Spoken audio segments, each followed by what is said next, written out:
The best thing about the Tennessee State Junior Beta Convention? Getting out of school. Can I get an amen, brothers and sisters? I said, can I get an amen? Well, that's true for most of us. Some of you are out on Thanksgiving break, but for me, I have classmates busy back at school today, and I'm on vacation. Which leads to the worst thing about the Tennessee State Junior Beta Convention. We still have to do the homework. Now, while I've been in the great city of Nashville, I've spent my time productively trying to figure out a homework excuse so great that I could use it on all my teachers and not have to do any of the homework. That one about the dog never works. How about I made a paper airplane out of my homework and it got hijacked? Or I could tell my teacher, you look so tired that I didn't want to add to your already heavy workload. Or I could tell them, I got my wisdom teeth taken out and I just don't feel smart anymore. Except wisdom teeth don't usually come in until you're about 18. And with this mental mouth of mine, what teacher is going to believe an oral surgeon is going to risk going in and getting cut up by all these brackets and wires? Maybe I'll save that one for senior beta convention. Now, if you're a beta, you're going to do your homework no matter what. That's how you got to be a beta in the first place. So I'll do my homework for this week, and so will you. But do you know what the best kind of homework is to have? Math homework. No. I don't like math either, but it's still the best homework to have. You know why? The answers are in the back of the book. Of course, they only put half the answers in the back of the book, but you can get all the even-numbered problems right. Of course, the teacher usually just assigns the odd-numbered problems, but still, if you work extra and do the even-numbered problems and get the answers out of the back of the book, you can work out the odd ones too. It's the same way in life, betas. We all have problems, and the answers are in the book. You know what book I'm talking about. It's a holy one. The answers to the even problems of life are in the Bible. The odd ones can be found the exact same way. You work and find the answers to the even problems in the book so that you can work out the odd problems of life too. Let me give you an example of one very odd problem that arose in the life of a friend of mine. He's a beta, and like most of us, beta is his favorite thing about school. He's the best dancer and the best sport. At state convention last year, he moonwalked across the stage in my campaign skit. Even though he was one of the coolest ninth graders, even though he was definitely the best dancer at our school, Chad Crabtree agreed to dress up as a kooky Ronald McDonald and help someone else out, me, as we worked to convince Tennessee that beta needed a Mac attack. He was back and ready to rehearse in June for Beta Nationals. He came early, he helped analyze some stunts we wanted to add. He told my mom that his leg was hurting, but he kept on working and held door panels for others to jump over. He encouraged other betas who were reluctant to try new things. Chad was a leader for those rehearsals. The day in June my club was to do that skit at Nationals in Kentucky, we got a call. Chad was on the school bus with our sponsor and was throwing up. He couldn't hold anything down, but he refused to stay home.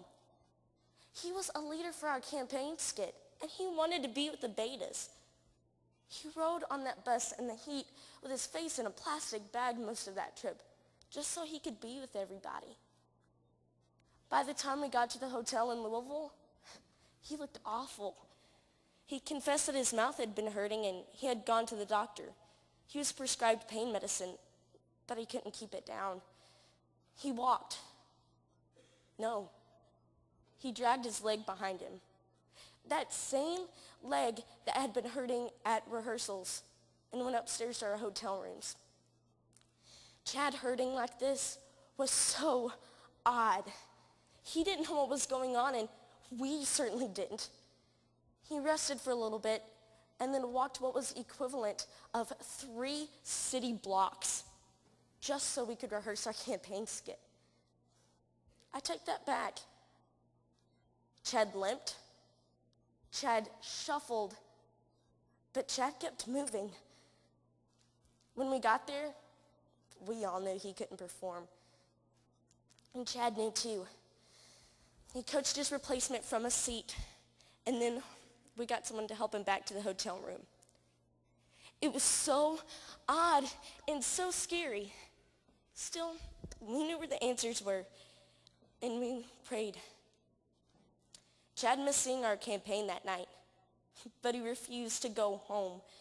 He was at the convention center a little bit on that Sunday, just so he could be a part of things.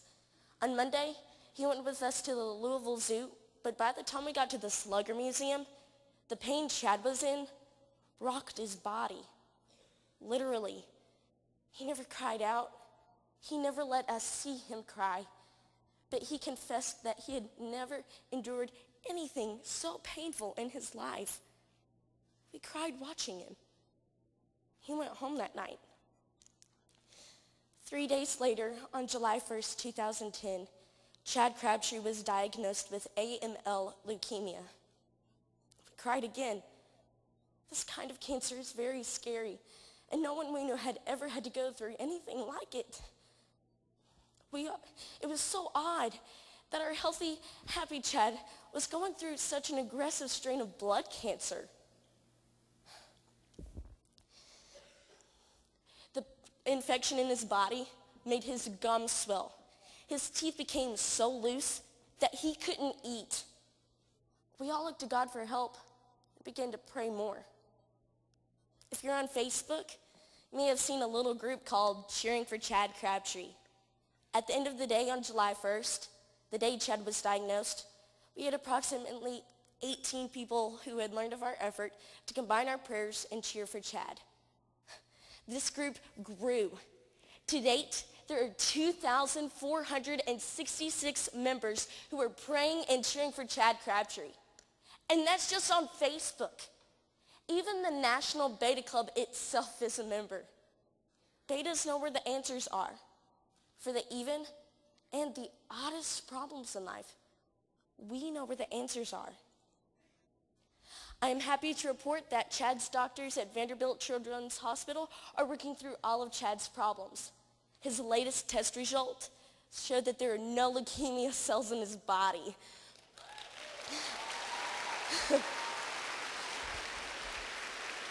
When you get home, please go to Cheering for Chad Crabtree on Facebook and become a member. Let's see how many of us we can have praying by June at Nationals when I see you next, because Chad continues to undergo treatment. Please pray that Chad's doctors never stop doing their homework. And let's remember that we are going to have homework the rest of our lives. Sometimes that homework will be for school and will be out of a book. Sometimes we will learn from personal experience. Sometimes life will throw something at us we have never considered before, like it did with Chad. But there is a book to answer everything. If we look to God for help, we are going to get the answers we seek. Chad was a leader, and now he's following doctor's orders. Sometimes we lead.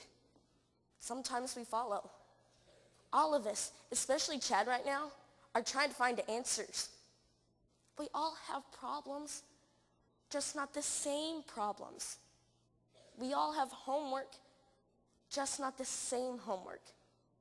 Depending on our circumstances, not all of us have the same amount of time in which to complete our homework. Life is so uncertain.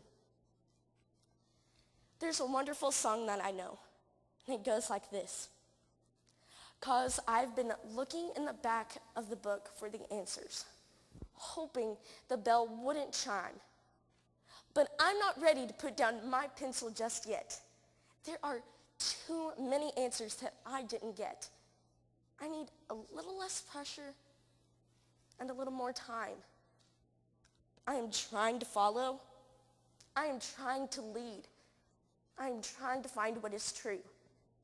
But if you're going to stand with me, you have to concede that we all have a little more homework to do.